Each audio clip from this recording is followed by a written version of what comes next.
Okay, my name is Ezat Khosravi. I am from Durham University in UK. I'm going to show one slide about where I come from. And the title of my talk is very different to what you have learned so far. There is no animal testing. I don't have a lot of pretty pictures to show you.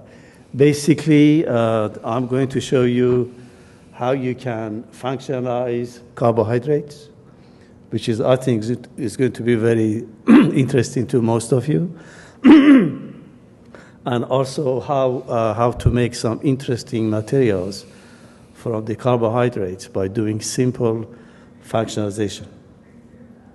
So the next one. In case you wonder where Durham is, I know Neil knows where Durham is. We are based in the northeast of England, not very far away from the border with Scotland. So if you enlarge this little box, you see that. So Durham is here.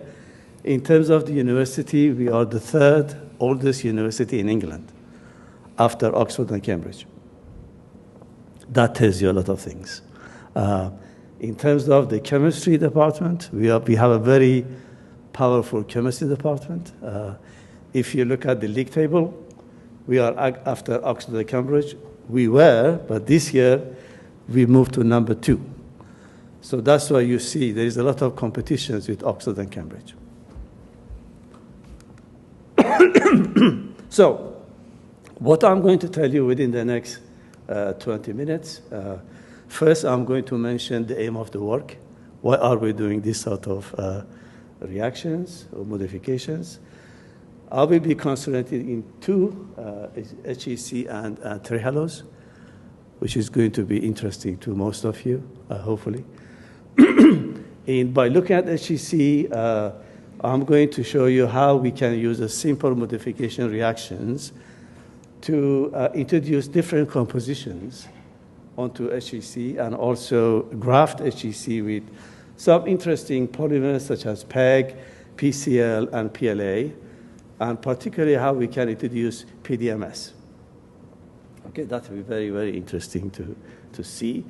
In the second part, I am going to demonstrate how we can do modification on trehalose and turn that into a glycocopolymer, which is thermally responsive material. Now, that has a lot of implications in drug delivery. Okay, and in doing so, I have a little tiny introduction to stimuli-responsive polymeric materials, in case you don't know, and also talk about a little bit about temperature-responsive material. This is what we made it is, and finish by a brief conclusion. So I'm a polymer chemist. I'm not a biologist, I'm a polymer chemist. So naturally, my interest is synthesizing novel polymers and biopolymers, basically for industrial applications and mainly for personal products.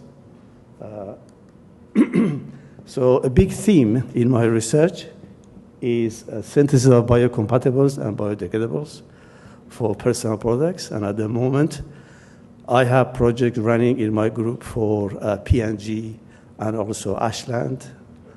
So as you see the connections. So as far as the presentation today is concerned, we have been trying to develop efficient strategies to prepare a range of modified carbohydrate-based materials, again, for personal product use. So naturally, as you see, there are 3 examples in here, HEC, trehalose, and cyclodextrin. Obviously, they are biocompatible, biodegradable, and hence we are interested in these materials. So today, I'm going to concentrate on HEC and trehalose. So how about HEC? I don't need to tell you about HEC because it's a very, very interesting material. It's non-ionic, water-soluble polymer. Applications, there are enormous range of applications for HEC, basically as a thickener, as a binder, emulsifier, and more important is approved by FDA. So you don't have a hassle of getting approval from FDA. At the present time, you can buy cationic HEC, which is supplied by National Starch, which is part of AkzoNobel at the moment. And this contains quaternary ammonium salt. So it's used in cosmetic and personal products, and it binds tightly to protein, like skin and hair. And generally acts as a damage repairing agent. So we were approached by AkzoNobel, and they were looking at a next generation of HEC-based material.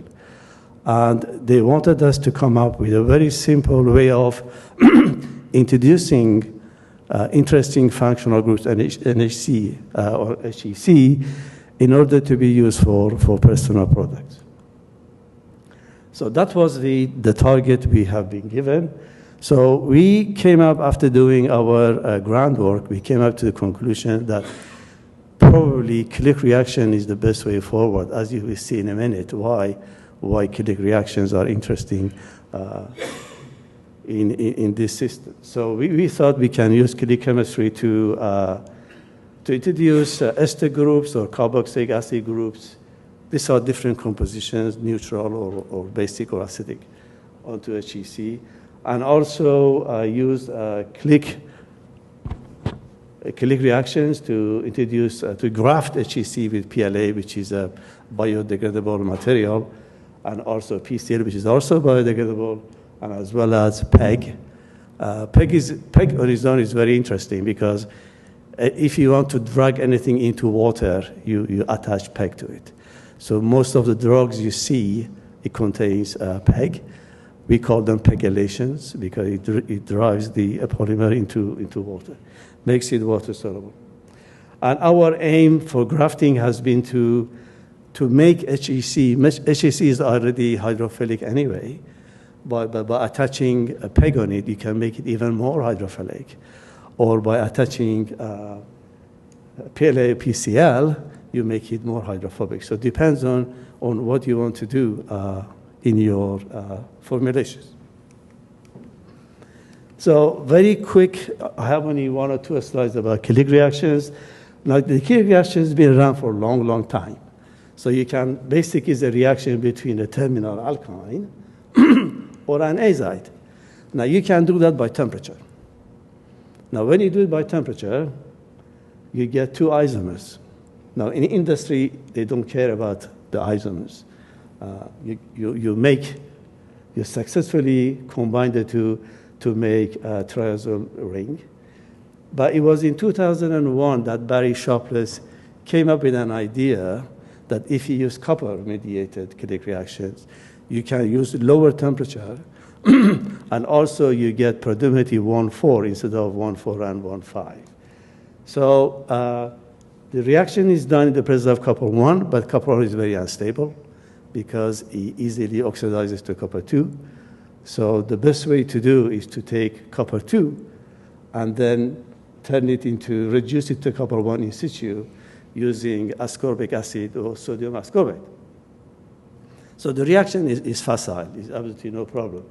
It's very efficient, there's absolutely no side products. It's non-sensitive to oxygen, and it tolerates a wide range of functional group. And you can do it in water. However, this is a problem. Copper contamination is a big problem. I've noticed 2 presentations here, they use copper sulfate. My advice is don't use copper sulfate because you end up with huge amount of copper contaminations, and you will never get FDA approval in using those samples. What we found, we can use copper wire. Now, using copper wire is a lot better. Simply, you take a thin wire of copper, wrap it around your Teflon magnetic bar. You do a beautiful chemistry. The reaction works even better than copper sulfate. And also, you get contamination is a lot less with copper wire. The other thing which makes chemical reaction is interesting. It's the formation of triazole ring. A lot of people do ignore that, but in fact, this is extremely water soluble. So in fact, improves the water solubility of your material. And when it comes to administration, it makes your administration in vivo a lot easier. And also, the electronic structures are very similar to amide bond, and then yes, they are not subject to the same hydrolysis problem. So they are very, very stable. Actually, when it comes to copper, it creates a headache. One of the reasons you cannot remove the copper, because copper clays to this ring. And it makes it difficult to remove the copper. So that is the word of warning in chemical reactions. So basically what we see here, we take HEC and we put azide on HEC. We prefer to put azide on HEC because azides are very, very dangerous to use. So they explode easily. So you have to put it on the polymeric material in order to reduce the risk. So we put the azide on HEC, and we can take any alkyne group. Now, G could be an ester group or carboxylic acid or amine. And by doing that, we introduce different functionalities on HEC. Or we can put alkyne group at the end of PEG. And by doing that, we make it more hydrophilic by putting PEG grafts on HEC. And if you want to make alkyne terminated PEG, it's so easy to do. You just simply take commercially available PEG, react it with propargyl bromide, and the reaction is very, very facile. It's about 95% yield. Gives you. So the same thing, you can use attached PCl, the same manner. PCl, again, you can take caprolactone and ring open polymerize it with propargyl alcohol, and the reaction again is very facile. You can even control the length of the polymer chain. So with PLA is interesting. So the process is the same. For the sake of time, I'm not going to go through it. But if you look at the AFM images of HEC, you see the formation of uniform oval. Oval, we call it rugby ball. You call it American football ball. And once you put the PLA on it, you see the formation of brushes on the surface of HEC. So it's very, very interesting to form brushes on HEC. PDMS, in most of the formulations of personal product, PDMS is there, but is there as a physical mixture. So we wanted to know whether we can chemically bind PDMS onto HEC.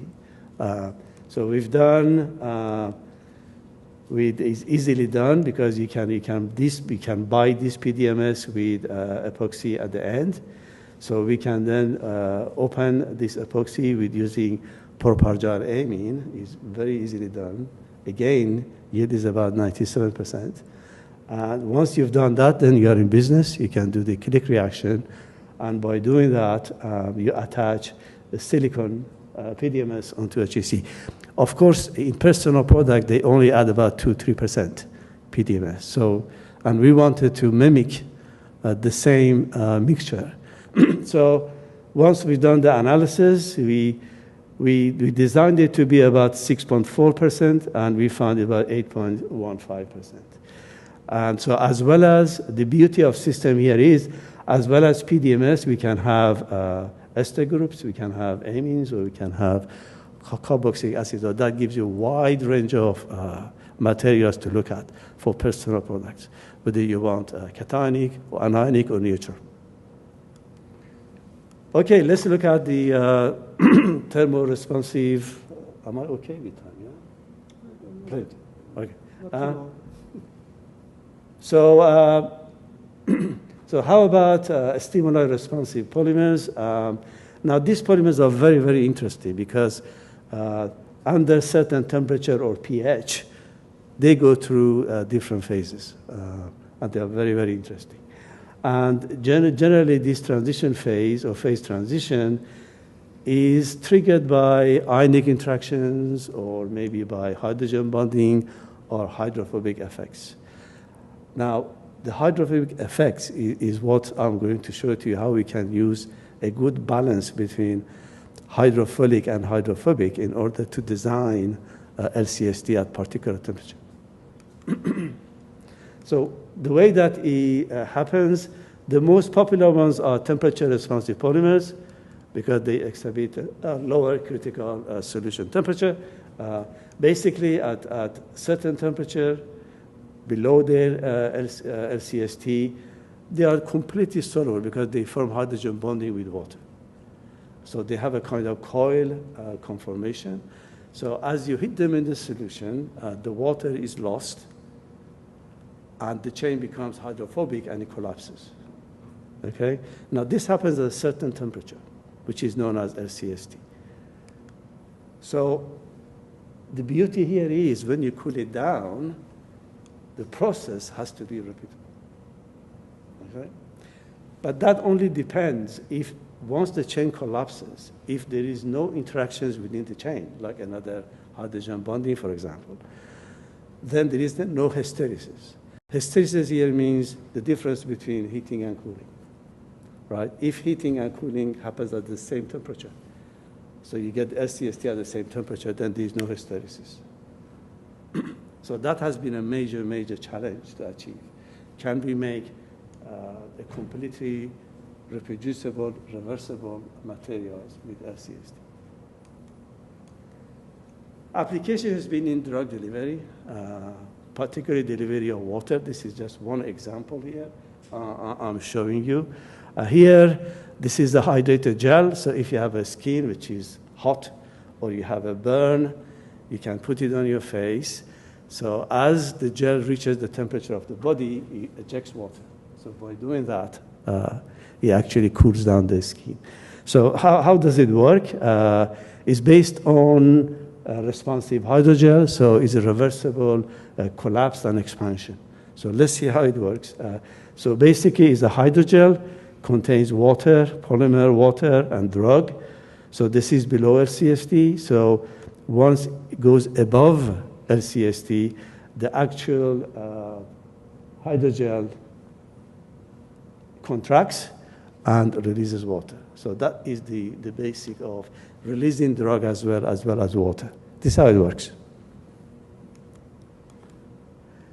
So at the moment, the whole market is completely monopolized by pennypan because pennypan is biocompatible, but it's not completely bioinert because there's the possibility of hydrogen bonding between NH and also the protein. So you have to be careful about that. If they say to you this is completely inert, it's not true. But the LCSD about 32, but you can raise it to 37, which is temperature of the body. We became interested in this area. We thought, can we make a glycocopolymer with LCSD at fever temperature? I explained to you why fever temperature at the moment, so 39 to 40 degrees. So we wanted to design this for delivery of ingredients. We wanted to be biocompatible. We wanted to be biodegradable. Just to be on the safe side, we kept the molecular weight below 40,000 kilodalton in order to be for renal excretion. Because anything above that is not going to go to the system naturally, and you get accumulation of polymer in the body, which is not a good idea. So why fever temperature? So when you have inflammation in the body, the temperature around the inflammation, it goes up to about more than 38 degrees. So developing a drug delivery vehicle which releases the drug at that particular temperature is very, very advantageous. And to be honest with you, there aren't that many examples in the literature. And certainly what I'm about to show you, this glycocopolymer is the only example of thermoresponsive glycocopolymer material. So we thought, can we achieve that by creating a balance between hydrophilic and hydrophobic segments, and then creating a linkage between these two groups? And we thought the best hydrophilic would be PEG, and the best hydrophobic will be protected trehalose, because trehalose is hydrophilic. But if you can protect the secondary alcohols, then it becomes hydrophobic. So we thought that would be the challenge to do, and we thought Click would do that, and we thought the PEG could be PEG with dialkyne, and the trehalose could be protected secondary alcohols with diazide. And of course, the link will be triazole. So let's look at why trehalose. Neil mentioned trehalose today in his lecture. It's a very, very interesting material, actually, trehalose.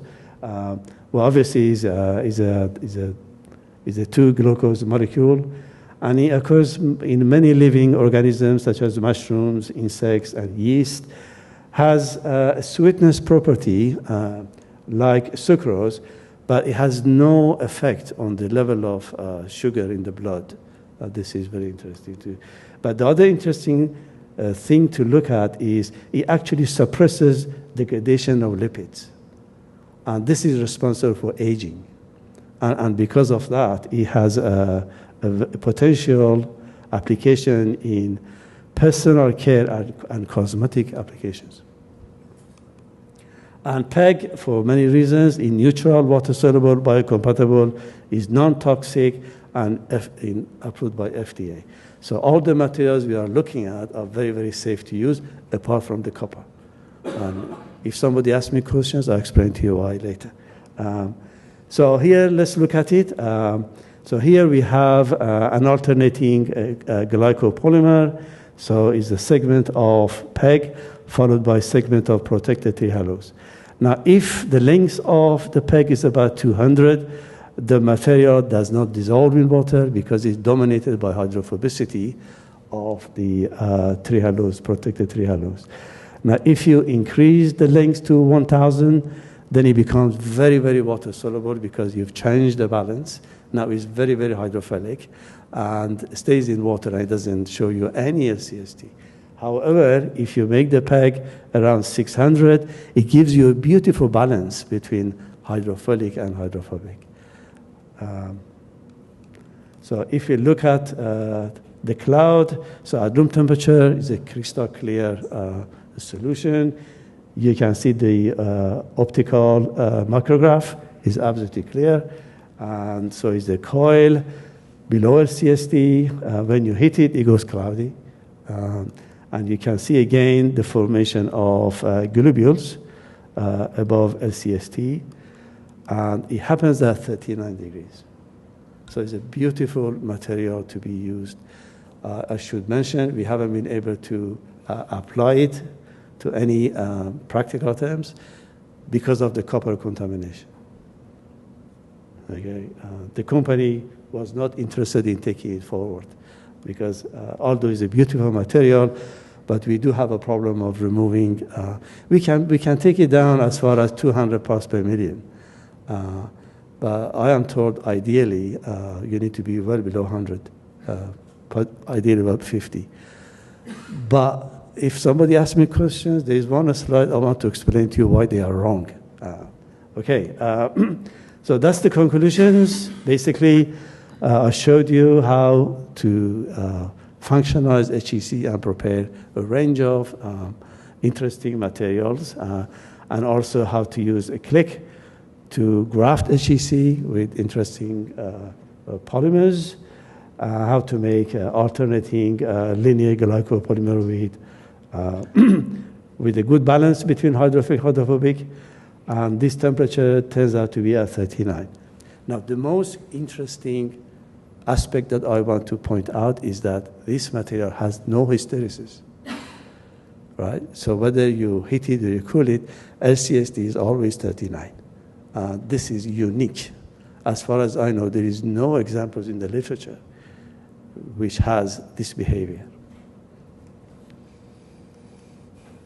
I'd like to thank my PhD students, Ahmed Isa, who did the work, and also Dr. Osama Musa from Ashland, who was also involved. And the money came from AkzoNobel. And with that, this is my group last year. Thank you very much for your attention. Thank you.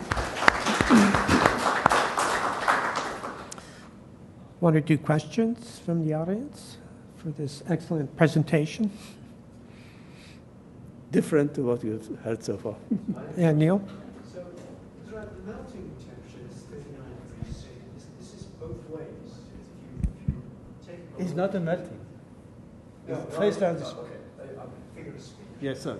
Okay, so the temperature, the transition temperature, how is this exactly 39 degrees C, or do you have a range of temperature? And does it differ if you're going? Yeah, there's a range. There are two ways you can look at it. You can either, you do it by UVVs, okay? You can either take the temperature at the point where you see the sign of cloudy, the situation becomes cloudy, so it becomes something like that, or you can take the midpoint, okay? Generally people take the beginning of the cloud, which is 39.